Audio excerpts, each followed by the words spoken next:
Hi అండి, అందరికీ good morning అనమాట. టైం వచ్చేసి 12:30 మధ్యలో అవుతా ఉంది. అసలు ఎండ విపరీతంగా కాస్తుంది, మామూలుగా లేదు. అసలు మొహం నిండా గొలలు వచ్చామట, అసలు తెగ వస్తున్నాయండి మాకైతే. ఇంతలో ఎండ కాస్తుంది ఉదయాన్నే. ఇంకా ఉదయాన్నే 11:10 మధ్యలోకే, ఇంకా 1:00, 2కి మామూలుగా ఉండదు. మేము అయితే వేసిన పాకలో కూర్చున్నాను. పాక కొంచెం చల్లగా ఉందండి. పని అంతా చేసేసుకున్నాను. ఇంటి పని కూడా అయిపోయింది. చాలా ఉటికైతే ఫ్లోరింగ్ అయితే లాగాలి అంతే. బయట అయితే ప్లాస్టింగ్ చేస్తారు, అయిపోద్ది. ఈరోజు మా ఆయన కోసం వేడిగా నేనేం చేస్తున్నానో తెలుసా? క్యారెట్ బీట్రూట్ ఫ్రై అనమాట. ఎగ్ వేసి చేస్తాను. ఎండాకాలం ఎగ్స్ ఇచ్చినవి కూడా ఉండట్లేదు, వరకునే పాడైపోతున్నాయి. వాటితో నా కాంచి కారము ఉడకబెట్టడం ఏదో ఒకటి చేస్తున్నానండి. ఏదో ఒక ఐటెం అయితే చేస్తూ ఉన్నాను.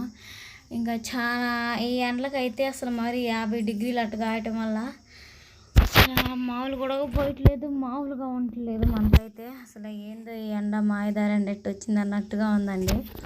ఇంకా ఈ ఎండకి పనికి పోతే అల్లాడతాము. నేను ఏ విధంగా చేసింది చూపిస్తాను. అలానే తొందరలో చిన్నదైతే ఒకటి చేయబోతున్నా. చేసుకున్నాం తీమాకమ్మా ఆయిల్ పోసేసుకున్నాం. బీట్రూట్, క్యారెట్, ఆనియన్, పచ్చిమిర్చి అనమాట. ఆనియన్స్ యాడ్ చేద్దాం. అలానే పచ్చిమిర్చి కూడా యాడ్ చేసేసుకున్నాం.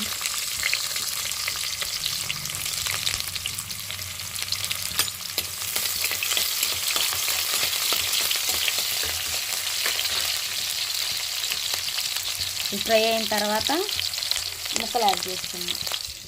ఓ అమ్మా ఏం చేసావు పించి? ఓ పక్క బియ్యం అయితే కడిగి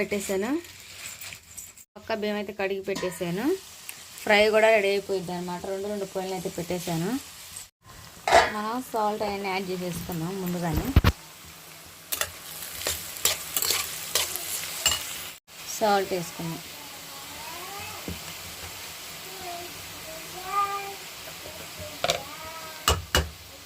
కొంచెం పసుపు,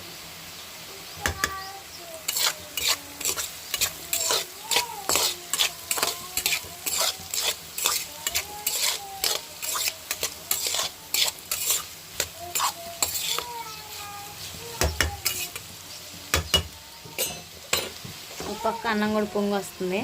మూత పెట్టేసుకున్నాం రెండింటి మీద. పని చేసుకుంటే ఏడిపించి పిల్లలు ఎంతమంది. మా చిటితలు అయితే మెయిన్ ముందు అమ్మాయిని ఆడిపించి మా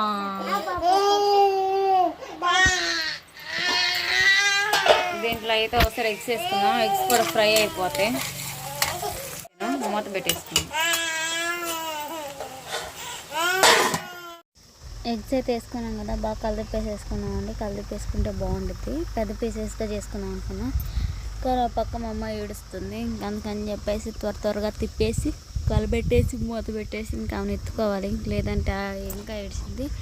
మా బావ వాళ్ళు అయితే ఏదో పని మీద వెనకుండా వెళ్తున్నారంట. పిల్లల్ని వేసుకొచ్చి ఇక్కడే వదిలిపెట్టి వెళ్ళారు. ఇంకా వాళ్ళని పట్టుకుంటూ చిన్నగా పని అయితే చేసేసుకోవాలి. మొత్తం అయితే కలిపేసాం కదండి, చూసారా బాగా మిక్స్ అయిపోయింది. ఎగ్ కూడా కాస్త ఫ్రై అయిపోవాలి, ఒక 90%. తర్వాత కారం వేసుకున్నాం. కిలోకి నా చిట్టితలను అయితే యాడ్ చేయాలండి. ఎట్లా యాడ్ అయితే చూడాలి ఇప్పుడు.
అందరికీ సో అయితే ఈరోజు నేను ఎక్కడికి వచ్చానంటే, మీకు ఇంతకుముందు వీడియోలు చెప్పాను కదండి, మా ఇంటి పక్కన ఒక పాక వేయాలి, అది పొట్టేలు పిల్లలకి కోళ్ళకి బాగా షెల్టర్గా ఉంటుంది అని చెప్పేసి.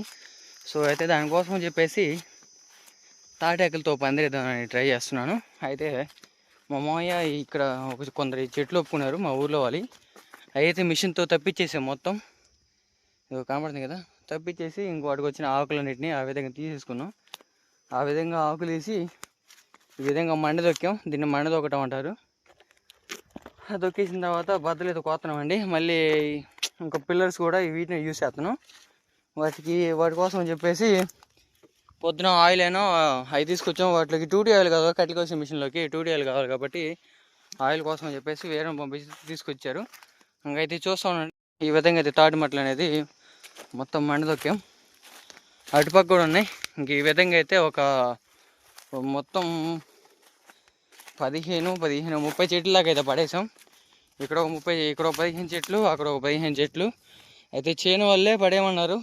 ఎందుకంటే వాళ్ళకి పొలాలు వేసేటప్పుడు తాటి మట్టలు విపరీతంగా పడిపోయి సరిగ్గా పంట కావట్లేదని చెప్పేసి వాళ్ళు తీసేయమన్నారు. అందుకని చెప్పేసి పొలంలో పని మనకు కూడా కలిసి వచ్చింది అన్నట్టు ఆ విధంగా అయితే తాటి చెట్లు మొత్తం పడేసాం. అక్కడ కనపడే మొత్తం 15 చెట్లు ఏముండేవి మొత్తం పడేసాం. వాటిలో ఆకులేమో, వాటి తాటాకులేమో ఆకులే తీసుకున్నాడు. కసినేమో ఇక్కడ ఉన్న 15 చెట్లకేమో నేను తీసుకున్నాను. ఒక్కో చెట్టుకు వచ్చేసి 30 వచ్చాయి.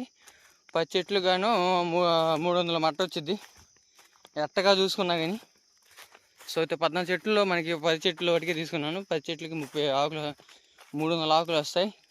సో అయితే ఒక పందిరికి